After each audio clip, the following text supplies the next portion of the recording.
Hello everyone, यह प्रायिकता का पार्ट 2 वीडियो है। पार्ट 1 वीडियो में हम आपको पढ़ाए थे कि प्रायिकता किसे कहते हैं, ठीक है, समप्रायिक प्रयोग क्या है और सिक्का से संबंधित जितने भी कॉन्सेप्ट थे वो आपको हम पढ़ा चुके हैं, ठीक है। और आज के इस वीडियो में हम आपको पढ़ाएंगे पासा से संबंधित जितने भी सवाल प्रायिकता में आते हैं। तो पासा से संबंधित जो भी कॉन्सेप्ट है उसको यहाँ पर समझेंगे कि एक पासा को एक बार उछालने पर नंबर ऑफ एस कितना होता है, ठीक है। देखिए एनएस क्या है, ये इसके बारे में हम आपको पढ़ा चुके हैं, ठीक है। देखिए एक पासा को एक बार जब आप उछालते हैं यानी फेंकते हैं तो क्या क्या घटना घट सकती है। या तो पासे के ऊपर में एक आ सकता है, या फिर पासे को जब आप फेंकिएगा तो हो सकता है कि पासे के ऊपर में 2 आ जाए, या 3 आ जाए, या 4 आ जाए, या 5 आ जाए, या 6 आ जाए, ठीक है। यानी कि एक पासे को जब आप बार बार फेंकते हैं तो ये सब घटना घटने की संभावना है।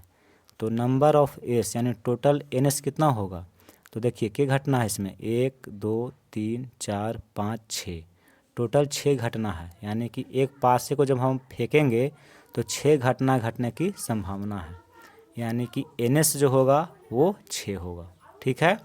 फिर देखिए कॉन्सेप्ट नंबर 2 पासा से संबंधित, एक पासे को 2 बार उछालना या 2 पासे को एक साथ उछालना। 2 पासा है उसको आप एक साथ फेंकिए तो क्या घटना घट सकती है।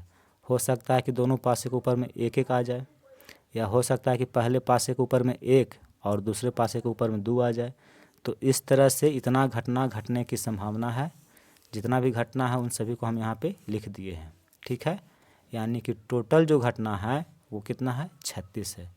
जब 2 पासे को आप एक साथ फेंकिएगा तो आपको कुल जो नंबर ऑफ एस होगा वो 36 होगा, ठीक है। तो इसको भी याद रखना है और इसको भी याद रखना है कि एक पासे को जब हम फेंकेंगे तो नंबर ऑफ एस टोटल कितना 6 हो जाएगा। जब 2 पासे को हम एक साथ फेंकेंगे तो नंबर ऑफ एस जो होगा वो 36 हो जाएगा, ठीक है। देखिए ट्रिक, एक पासे को एक बार उछालने पर यानी कि फेंकने पर कुल संभव परिणाम जो होता है वो 6 होता है, ठीक है। 2 पासे को एक साथ उछालने पर यानी कि फेंकने पर कुल जो संभव परिणाम है वो कितना होता है, 36 होता है। 3 पासे को एक साथ फेंकने पर, देखिए इससे संबंधित सवाल आपको नहीं आएंगे। क्लास 10th में आपको सिर्फ इसी दोनों कॉन्सेप्ट पे सवाल देता है कि एक पासे को फेंकने पे 6 आने की प्रायिकता निकालिए, 2 पासे को एक साथ फेंकने पर दोनों पासे के ऊपर में एक एक आने की क्या प्रायिकता है, इस तरह से सवाल आता है। तो आपको ये दोनों याद रखना है कि एक पासे को जब हम फेंकेंगे एक बार तो उसमें कुल जो संभव परिणाम होगा वो 6 होगा, और 2 पासे को एक साथ फेंकने पर जो कुल संभव परिणाम होता है वो 36 होता है। तो ये दोनों को आपको याद रखना है, ठीक है। फिर देखिए अगला कॉन्सेप्ट है यादृच्छा उछाल। ये भी जो शब्द है ये बार बार आपको सवाल में आएगा, ठीक है। जब प्रायिकता से संबंधित आप सवाल बनाइएगा तो वहाँ पे आपको बार बार ये शब्द आता है कि यादृच्छा उछाल। इसको इंग्लिश में बोलते हैं रैंडम टॉस। तो ये क्या होता है इसको समझिए। देखिए यादृच्छा उछाल से हमारा तात्पर्य है कि सिक्के को बिना किसी पक्षपात या रुकावट के स्वतंत्रता पूर्वक गिरने दिया जाता है, ठीक है। यादृच्छा का मतलब ये हुआ जैसे ये सिक्का है, जब इसको हम ऊपर ऐसे फेंक दिए, ठीक है, ऊपर जब इसको हम उछालेंगे तो इसको स्वतंत्रता पूर्वक नीचे गिरने दिया जाना चाहिए, ठीक है। यानी कि जब ऊपर से ये नीचे गिरे तो इस पर या तो टेल आए या फिर हेड आए। ऐसा ना हो कि जब इस सिक्के को हम ऊपर उछाल दिए और इसको ऐसे ही पकड़ करके नीचे से हम गिरा देंगे तो फिर ये पक्षपात हो जाएगा, ठीक है। आपको पक्षपात नहीं करना है किसी भी घटना के साथ। उसी को हम बोलते हैं यादृच्छा उछाल, यानी कि इसके साथ हम कोई छेड़छाड़ नहीं करेंगे। सिक्का को ऊपर उछाल दिए तो ये स्वतंत्रता पूर्वक अपने से इसको नीचे गिरना चाहिए, ठीक है। चाहे इस पर हेड आए या टेल आए, इससे मतलब नहीं है। नहीं तो फिर अगर आप सिक्के को ऐसे ऊपर उछाले वैसे ही पकड़ के से नीचे गिरा दिए तो ये तो हमारे अनुकूल परिणाम आ गया। हम चाहते हैं कि हेड आए तो सिक्का को ऐसे हम पकड़ के ऊपर ले जाएंगे फिर नीचे इसी तरह से गिरा देंगे तो ये तो हमारे अनुकूल हुआ। हम चाहते हैं कि सिक्के के ऊपर में टेल आए तो ऐसे पकड़ेंगे, ऐसे उछालेंगे, फिर ऐसे ही पकड़ के नीचे गिरा देंगे तो ये यादृच्छा उछाल नहीं हुआ, ठीक है। क्योंकि इसमें हम अपने मन के अनुकूल इसको हम घटना घटने दिए हैं, ठीक है। तो यादृच्छा उछाल का मतलब हुआ कि इसको स्वतंत्रता पूर्वक आप ऐसे इसको उछाल के छोड़ दीजिए, ऊपर से इसको खुद गिरना चाहिए, ठीक है। तो उस उछाल को हम क्या बोलते हैं, यादृच्छिक उछाल बोलते हैं। तो आप समझ गए कि रैंडम टॉस क्या होता है। देखिए अगला कॉन्सेप्ट है ताश के गड्डी, यानी कि प्लेइंग कार्ड्स। ठीक है, इससे संबंधित भी आपको बहुत सारे सवाल प्रायिकता में देखने को मिलता है। ठीक है, तो पहले तो आपको समझना है ताश के बारे में कि ताश में क्या क्या होते हैं। तो यहाँ पे हम लिखे हैं कि ताश में कुल 52 पत्ते होते हैं। ठीक है, अगर आप ताश खेलते होंगे तो आपको पता होगा कि ताश में कुल 52 पत्ती होते हैं। ठीक है, देखिए ये सब क्या है, पत्ती है। देखिए, और इस टोटल को अगर गिनती आप करेंगे तो 52 पत्ती होते हैं। तो यहाँ पे लिखे हैं कि ताश में कुल 52 पत्ती होते हैं, इसको याद रखिएगा, जो 4 ग्रुप में यानी कि 4 समूह में बटे होते हैं और प्रत्येक समूहों में 13 पत्ते होते हैं। ठीक है, देखिए क्या लिखे हैं यहाँ पे, 4 ग्रुप, यानी कि जो ताश के जो पत्ती होते हैं वो 4 ग्रुप में बटे हुए होते हैं। देखिए यहाँ पे एक ग्रुप ये है, एक ग्रुप ये हुआ, एक ग्रुप ये है और एक ग्रुप ये है। 4 ग्रुप में बटा हुआ होता है और प्रत्येक ग्रुप में 13 कार्ड होते हैं। देखिए अगर इसको हम देखें तो यहाँ पे देखिए 1 2 3 4 5 6 7 8 9 10 11 12 13, प्रत्येक ग्रुप में 13 पत्ती होते हैं। ठीक है, यहाँ पे लिखे हैं कुल पत्ते 52, यानी कि ताश की जो गड्डी होता है उसमें टोटल 52 पत्ती होते हैं और 52 पत्ती जो है वो 4 ग्रुप में बटा हुआ रहता है। देखिए एक होता है हुकुम, एक होता है चिड़िया, एक होता है पान और एक होता है ईंट। ठीक है, यहाँ पे देखिए ये 4 ग्रुप में ताश के पत्ती बटा हुआ रहता है। इसको हम लोग क्या बोलते हैं, ठीकरी बोलते हैं। ठीक है, ये ठीकरी है, ये काला पान है, ये लाल पान है और ये चिड़िया है। लेकिन आप जब प्रायिकता पढ़ेंगे तो वहाँ पे देखिए चिड़िया जो है, ये पत्ती जो चिड़िया है इसको बोलेगा चिड़ी। ठीक है, इंग्लिश में इसको बोलते हैं क्लब्स। फिर देखिए पान है, इसको हम लोग लाल पान बोलते हैं, लेकिन जब सवाल बनाइएगा तो वहाँ पे पान आएगा। ठीक है, तो आप समझ जाइएगा कि लाल पान की बात कर रहा है। फिर देखिए ये क्या है, ये है ठीकरी, लेकिन इसको जब आप सवाल बनाएंगे तो वहाँ पे बोलेगा ईट, जिसे इंग्लिश में डायमंड कहते हैं। और एक हुकुम है, इसको क्या बोलते हैं, हुकुम, काला पान को हुकुम बोलता है। तो ये 4 ग्रुप में पत्ती बटे हुए होते हैं और प्रत्येक ग्रुप में 13 पत्ती होते हैं। ठीक है, तो आप समझ गए, यहाँ से आप भी समझ सकते हैं। देखिए ये जो काला पान है इसको बोलते हैं हुकुम। ठीक है, ये चिड़िया है, चिड़िया का पत्ती देखिए, इसको बोलते हैं चिड़ी। ठीक है, फिर देखिए ये लाल पान है, लाल पान का ये पत्ता है, लाल पान इसको बोलते हैं, लेकिन यहाँ किताब में इसको पान बोला है। ठीक है, तो इस तरह से ये 4 ग्रुप में बटा हुआ रहता है। यहाँ पे हम लिखे हैं कि हुकुम और चिड़िया काले रंग के होते हैं। ठीक है, यहाँ देखिए ये है चिड़िया और ये है काला पान, ये दोनों कैसा रंग में है, तो काला रंग में है। और ठीकरी का जो पत्ता है और जो लाल पान है ये दोनों लाल रंग के होते हैं। ठीक है, तो यहाँ पे हम नोट में लिख दिए हैं कि पान यानी कि लाल पान और ईंट, ईंट का मतलब ठीकरी, ये दोनों लाल रंग के होते हैं और हुकुम और चिड़िया ये काले रंग के होते हैं। यानी कि काले रंग के देखा जाए कि 52 पत्ती में से काला रंग के जो पत्ती होते हैं वो 26 होते हैं और लाल रंग के जो पत्ती होते हैं वो 26 होते हैं। यानी कि 26 काला रंग के पत्ती और 26 लाल रंग के पत्ती होते हैं। तो इसको भी आपको याद रखना होगा।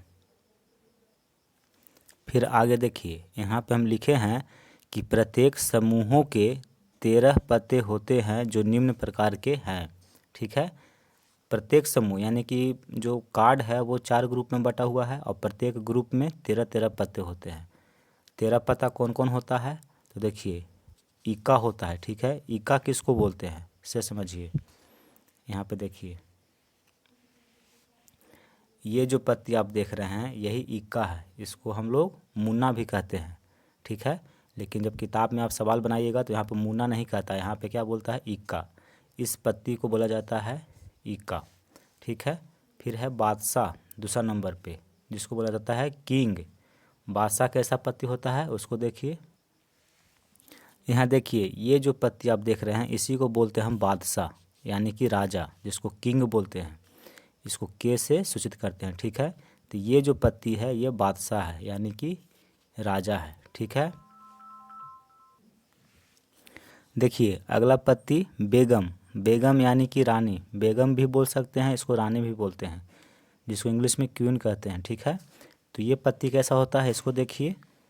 तो ये देखिए ये जो पत्ती आप देख रहे हैं इसी को बोलते हैं बेगम, ठीक है। ये बेगम है। और बादशाह को तो आपको हम दिखाए, मुन्ना भी दिखा दिए, जिसको इक्का बोलते हैं। तो इक्का पत्ती कैसा होता है, बादशाह कैसा होता है, बेगम कैसा होता है, ये आप समझ गए। देखिए बेगम, ये पत्ती बेगम है, इसको क्यू से सूचित करते हैं, ठीक है। अगर ऐसा पत्ती है तो समझिए ये बेगम है, रानी है। अब देखिए अगला पत्ती गुलाम होता है, ठीक है, जिसको इंग्लिश में जैक बोलते हैं। गुलाम कैसा पत्ती होता है इसको देखिए। यहाँ देखिए ये जो पत्ती आप देख रहे हैं ये पत्ती गुलाम का है, ठीक है। यहाँ पे जे लिखा हुआ रहता है, यानी कि जैक। तो गुलाम ये हो गया।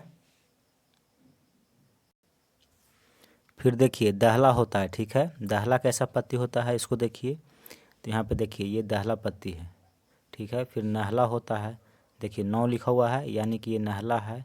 फिर देखिए अट्ठा होता है, ये आपका अट्ठा पत्ती है, ठीक है। फिर देखिए 7 लिखा हुआ है, यानी कि ये सत्ता है। 6 लिखा हुआ है, यानी कि छक्का है, पंजा है, चौवा है। फिर देखिए तिग्गी है और दुगी है। तो इस तरह से पत्ती होते हैं, ठीक है। प्रत्येक ग्रुप में 13 कार्ड होते हैं। इक्का यानी कि मुन्ना, बादशाह, बेगम, गुलाम, दहला, नहला, अट्ठा, सत्ता, छक्का, पंजा, चौवा, तिगी और दुगी, ठीक है। फिर देखिए यहाँ पे लिखा हुआ है फेस कार्ड, यानी कि चेहरा वाला कार्ड कौन कौन से होते हैं। तो देखिए बादशाह, बादशाह वाला जो कार्ड होता है उसमें फ़ोटो रहता है, ठीक है, यानी कि इसको हम फेस कार्ड बोलते हैं। बेगम, बेगम यानी कि रानी, इसमें भी देखिए फेस कार्ड होता है सब। फिर गुलाम, गुलाम, ये 3 कार्ड जो है ये फेस कार्ड कहलाते हैं, चेहरा इस पर भरा हुआ रहता है, ठीक है। चेहरा वाला पत्ता राजा, रानी और गुलाम, यानी कि अगर आपसे पूछ दे कि चेहरा वाला कुल कितने पत्ते होते हैं तो चेहरा वाला कुल 12 पत्ता होता है, ठीक है। तो इतना आपको पता होना चाहिए। अगर इतना पता है तभी जा कर के आप परीक्षा में ताश से संबंधित जितना भी सवाल रहेगा उसको आप बहुत ही आसानी से बना लेंगे। तो आप कोशिश करिए इसको याद करने के लिए, ठीक है, कि ताश में कुल 52 पत्ते होते हैं जो 4 ग्रुप में बटे होते हैं। प्रत्येक ग्रुप में 13 पत्ते होते हैं, ठीक है। कुल पत्ते 52, 4 ग्रुप है। चिड़िया का होता है, ठिकरी होता है, लाल पान होता है और काला पान होता है। लेकिन हम लोग काला पान बोलते हैं, लेकिन किताब में इसको हुकुम बोलते हैं। लाल पान को सिर्फ पान बोलता है, ठिकरी को ईंट बोलता है किताब में, ठीक है, और चिड़िया को चिड़ी बोलता है। और प्रत्येक ग्रुप के 13 कार्ड होते हैं, ठीक है।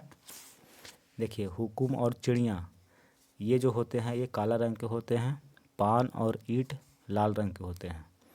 काला रंग के 26 कार्ड होता है और लाल रंग के 26 कार्ड होता है। ये दोनों को जोड़ दीजिएगा तो टोटल 52 कार्ड हो जाएंगे, ठीक है। प्रत्येक ग्रुप के 13 पत्ते होते हैं। आपको बता दिए कि इक्का कौन होता है, बादशाह कौन होता है, बेगम कौन होता है, गुलाम कौन होता है, दहला है, नहला, अट्ठा, सत्ता, इस तरह से 13 कार्ड होते हैं। फेस कार्ड यानी कि चेहरा वाला कार्ड कौन कौन होता है, तो बादशाह होता है, बेगम होता है और गुलाम होता है, ठीक है। और टोटल अगर हम बात करें चेहरा वाला कुल पत्ता तो टोटल 12 होता है। तो इतना आपको पता होना चाहिए, ठीक है। तो इस वीडियो को हम यहीं पे रोकते हैं क्योंकि ये बहुत लंबी वीडियो हो गई है, ठीक है। और इसके बाद वाले वीडियो में हम आपको पढ़ाएंगे प्रायिकता के बारे में, प्रायिकता का सूत्र क्या होता है, ठीक है। ये प्रायिकता का फॉर्मूला है और इसी फॉर्मूला के आधार पे हम सभी सवाल को सॉल्व करते हैं। तो ये जो सूत्र आप देख रहे हैं ये बहुत VVI है, ठीक है। ये हो गया। फिर देखिए एक फार्मूला ये होता है P + P E' = 1, ठीक है। फिर आपको ये सब कुछ ऑब्जेक्टिव थ्योरी है जिसके बारे में हम आपको इसके आगे वाली वीडियो में बताएंगे, ठीक है। तो इसके आगे वाली जो वीडियो हम बनाएंगे उसको देखना आप नहीं भूलिएगा। और अगर ये तीनों वीडियो को आप देख लेते हैं तो फिर प्रोबेबिलिटी से जितने भी सवाल होंगे उनको आप बहुत ही आसानी से बना लेंगे।